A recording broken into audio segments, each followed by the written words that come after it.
नमस्कार, मेरा नाम हैदर अब्बास नकवी है और आज मैं आपसे बातचीत करने आया हूँ फ़िल्म महाराजा को लेकर। जी हाँ, महाराजा फ़िल्म नेटफ्लिक्स में रिलीज़ हुई है। ये बेसिकली तमिल भाषा की फ़िल्म है, लेकिन हर लैंग्वेज में अवेलेबल है। इस फ़िल्म का ज़िक्र क्यों हो रहा है और ये फ़िल्म किन-किन लोगों को देखनी ज़रूरी है, इस पर हम बात करेंगे। फ़िल्म की कहानी पे बात करेंगे, फ़िल्म के स्क्रीन प्ले पे बात करेंगे, फ़िल्म के निर्देशन पे बात करेंगे, फ़िल्म के कलाकारों पे बात करेंगे, फ़िल्म के फ्लो पर बात करेंगे कि क्यों ये ख़ास बन गई है फ़िल्म उन स्टूडेंट्स के लिए जो फ़िल्म मेकिंग में अपना करियर बनाना चाहते हैं या जो लोग काम कर रहे हैं और उन लोगों के लिए जो मूर्खाधीश हैं बड़े-बड़े चैनलों, ब्रॉडकास्ट सैटेलाइट्स में बैठे हुए हैं और जो नए राइटरों को इस तरह का स्क्रीन प्ले और स्टोरी लिखने के लिए प्रोत्साहित नहीं करते हैं, मना कर देते हैं कि कहते हैं कि हमारी हिंदी ऑडियंस इस तरह के स्क्रीन प्ले को समझ नहीं पाएगी। कहानी बहुत सिंपल है, पर बहुत कॉम्प्लिकेटेड भी है।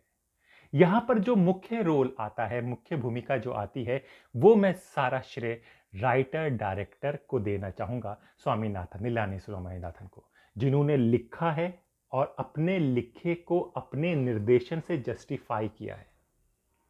एक सिंपल सी कहानी।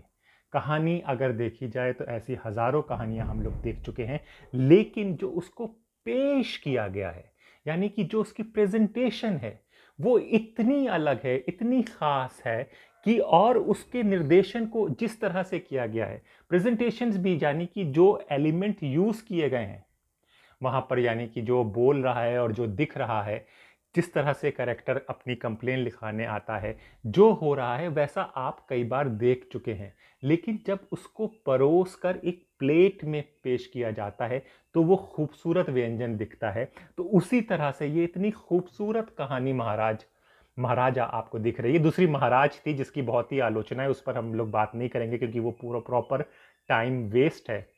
उस पर नहीं बात करेंगे, हम महाराजा पर बात कर रहे हैं।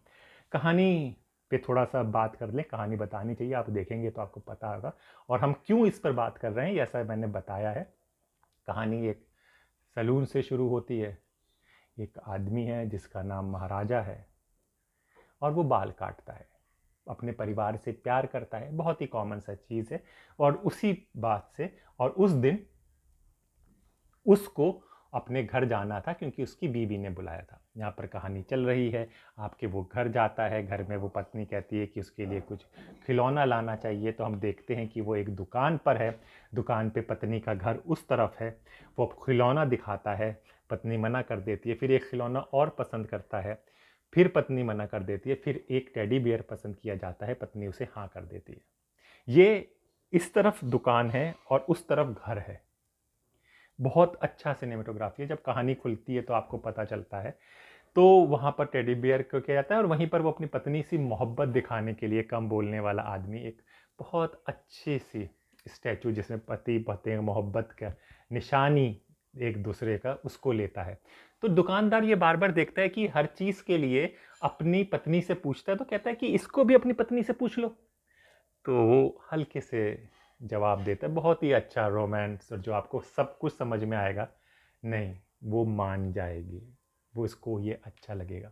यहाँ पर ज़िंदगी जो आप कहते हैं कि ना एक शॉकिंग एलिमेंट जो फ़िल्म में आता है, यहाँ पे इतनी अच्छी मोहब्बत और कैरेक्टर को हम लोग एस्टेब्लिश कर रहे हैं, उसको परिवार को दिखा रहे हैं, बहुत सिंपल से, ज़्यादा ना डायलॉग है, ना कुछ है, सिर्फ़ एक्सप्रेशंस का जो खेल है, जो निर्देशन की मैं तारीफ़ कर रहा हूँ, जो लेखन की मैं बात कर रहा हूँ और लेखक निर्देशक एक ही हैं। जिनमें कोई कॉन्फ्लिक्ट नहीं हुआ होगा, उनको उस चीज़ों को बताने के लिए बहुत खूबसूरती से दर्शाया गया है।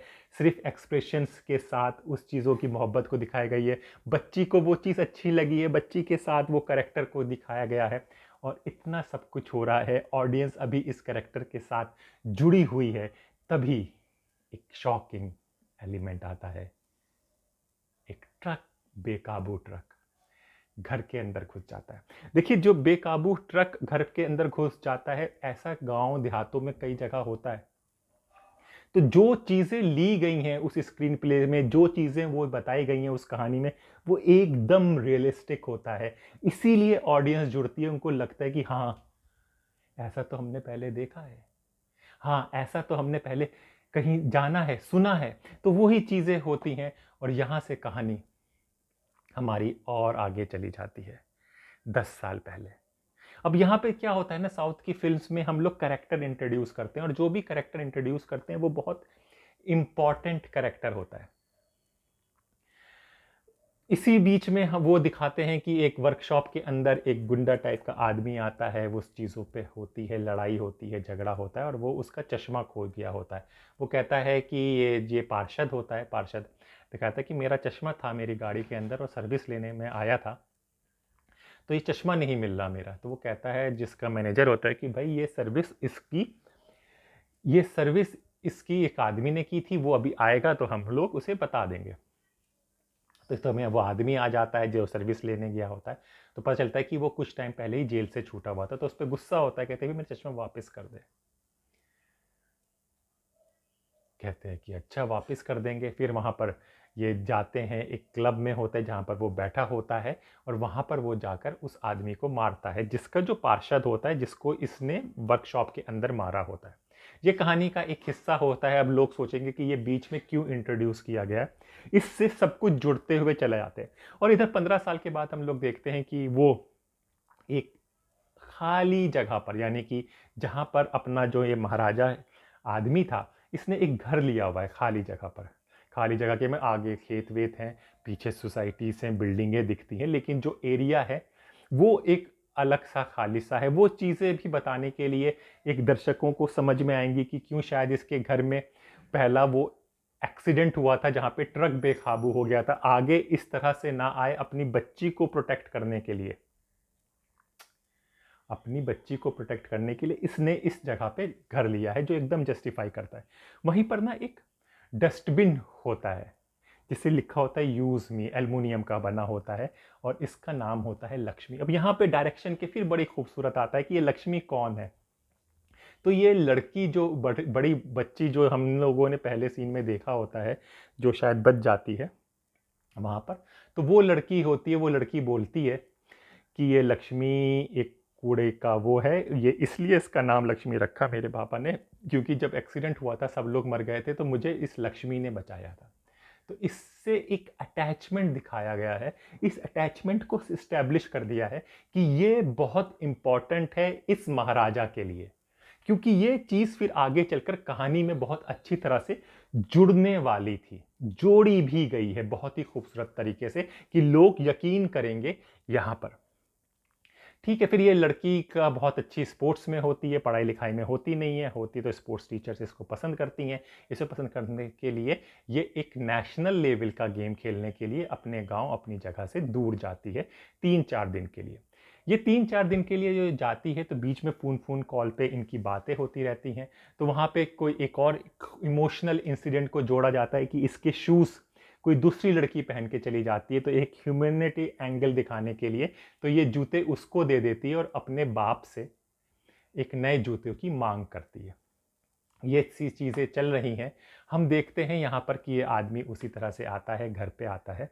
घर पर आने के बाद ये जब खोलता है तो एक सांप को दिखाया जाता है और इसके घर में पूरी लूट पाट हो चुकी है, इसको मारा गया है, सांप ने इसको वो किया गया है और सब कुछ हुआ है।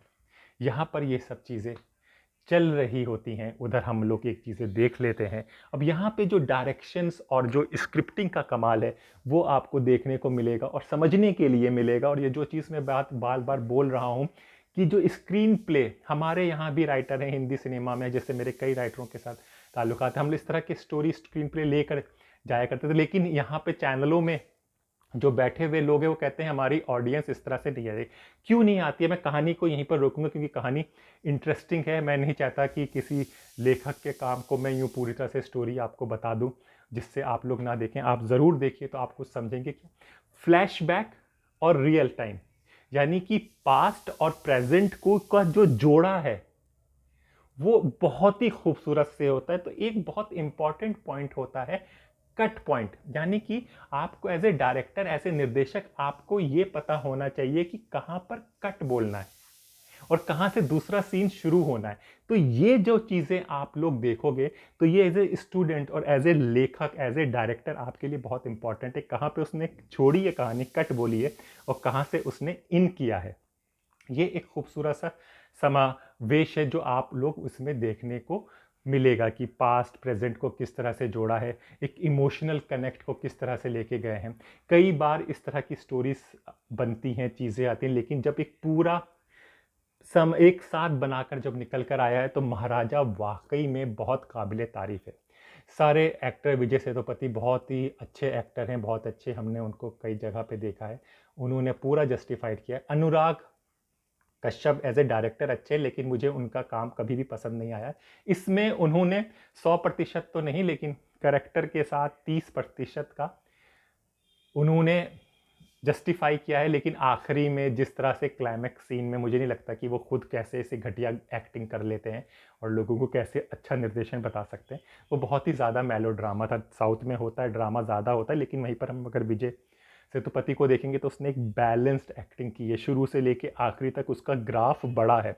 यहाँ पे अनुराग कश्यप का ग्राफ डाउन रहा है, पर हाँ एक करेक्टर बनकर वो आए हैं मोटे से वो चीज़ों से।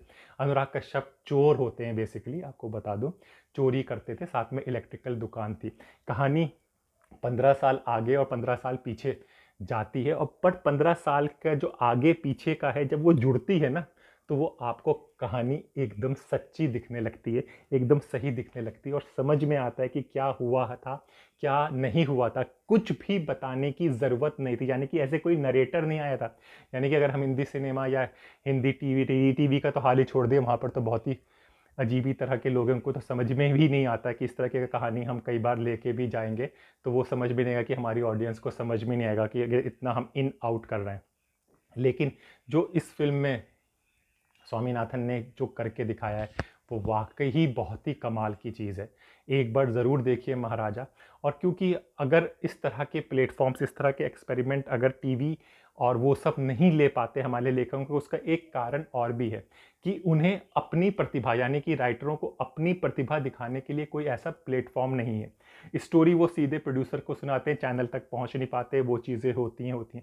तो एक इस तरह का एक कोई पब्लिकेशन ज़रूर होना चाहिए, विजुअल या ऑडियो पब्लिकेशन ज़रूर होना चाहिए, जहाँ पर राइटर अपनी स्टोरी को कर सके और दर्शक सुन सकें, उसके बाद वो स्टोरीज आगे जाए, वो हो तो आपको एक बताने का माध्यम होगा कि हाँ देखिए ये कहानी मैं कहना चाह रहा था, इस तरह से कहना चाह रहा था, और इसका इस तरह से रिस्पॉन्स हुआ है।